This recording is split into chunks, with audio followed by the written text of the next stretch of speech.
Tonight we are blessed to have a number of our confirmation candidates and their families here with us at Mass, and they will be over the next few weeks. Tonight we will have a commitment ceremony in a moment for our candidates who are on a journey towards confirmation. And the confirmation will happen on the weekend of the feast of our parish on the 20th of June when we celebrate St. Aloysius' feast day. Our readings tonight really are, I think, they couldn't be more perfect for the beginning of a journey towards confirmation.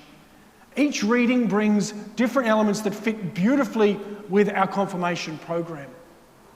Jesus, before he goes, says to his apostles, moments before he ascends to heaven, Jesus says, "You will receive power when the Holy Spirit comes upon you, and you will be my witnesses to the ends of the earth."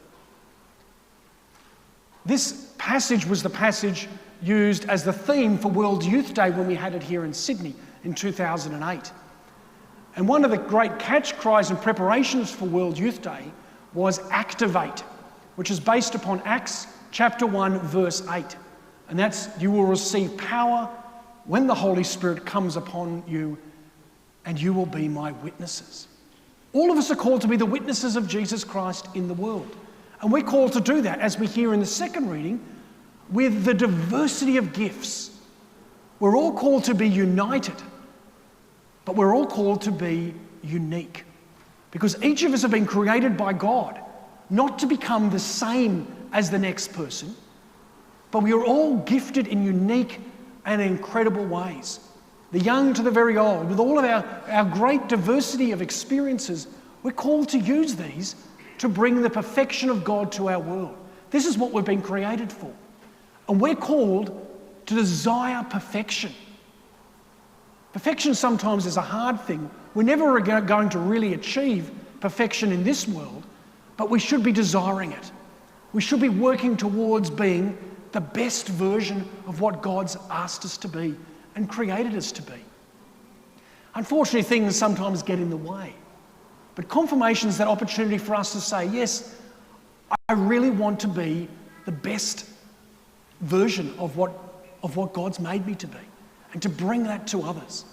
And that's where we get to with our gospel. We hear from Mark, moments before Jesus ascends, that he reminds the apostles that they're called to be his witnesses. Jesus then ascends to heaven. It's what we celebrate today. And then moments later, they then go, and the apostles then go into the world to bring the good news of Jesus to others. And we're told they do this through casting out demons, by healing the sick, by bringing people to faith. And they know that the Holy Spirit's in them because they can see that it's been confirmed by their works. Confirmation, and this is not just for those preparing for confirmation, confirmation isn't just a ceremony we go through and the bishop puts oil on your forehead. That's not what we're going through. Confirmation it's a recognition and a confirmation and confirming the fact that a person is a person of faith, a person of witness, and a person who's going to bring that into the world through their actions. It's a choice.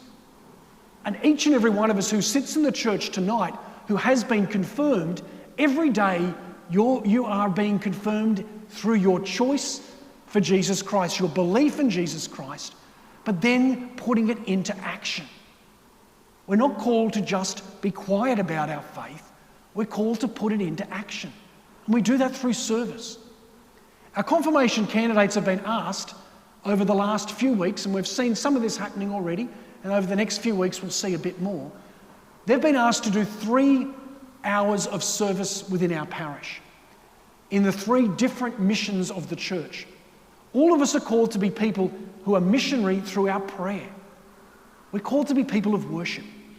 And all of us are called to pray. What we're doing right now is an act of service.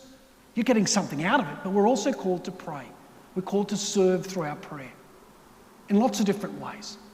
We're also called to be formed, to come to a deeper understanding of justice and how we're called to then live that out by standing up for goodness.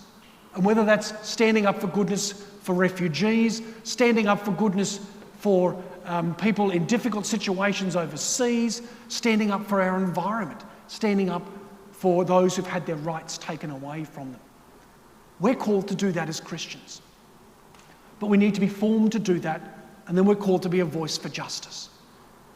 And then we're called to be people who serve the sick, who raise people up during good times, but also during those hard times in our life.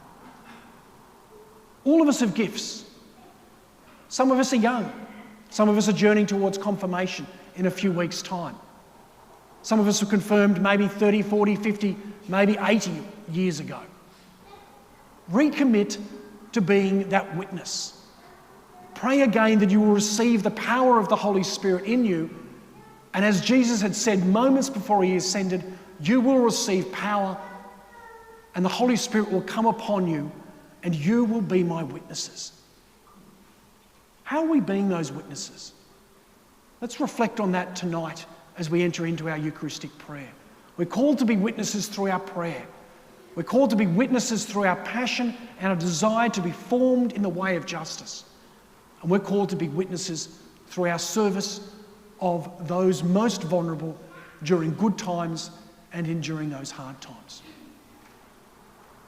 Pray for our confirmation candidates. Pray that they will be these witnesses. And pray for each other as we look around the church tonight.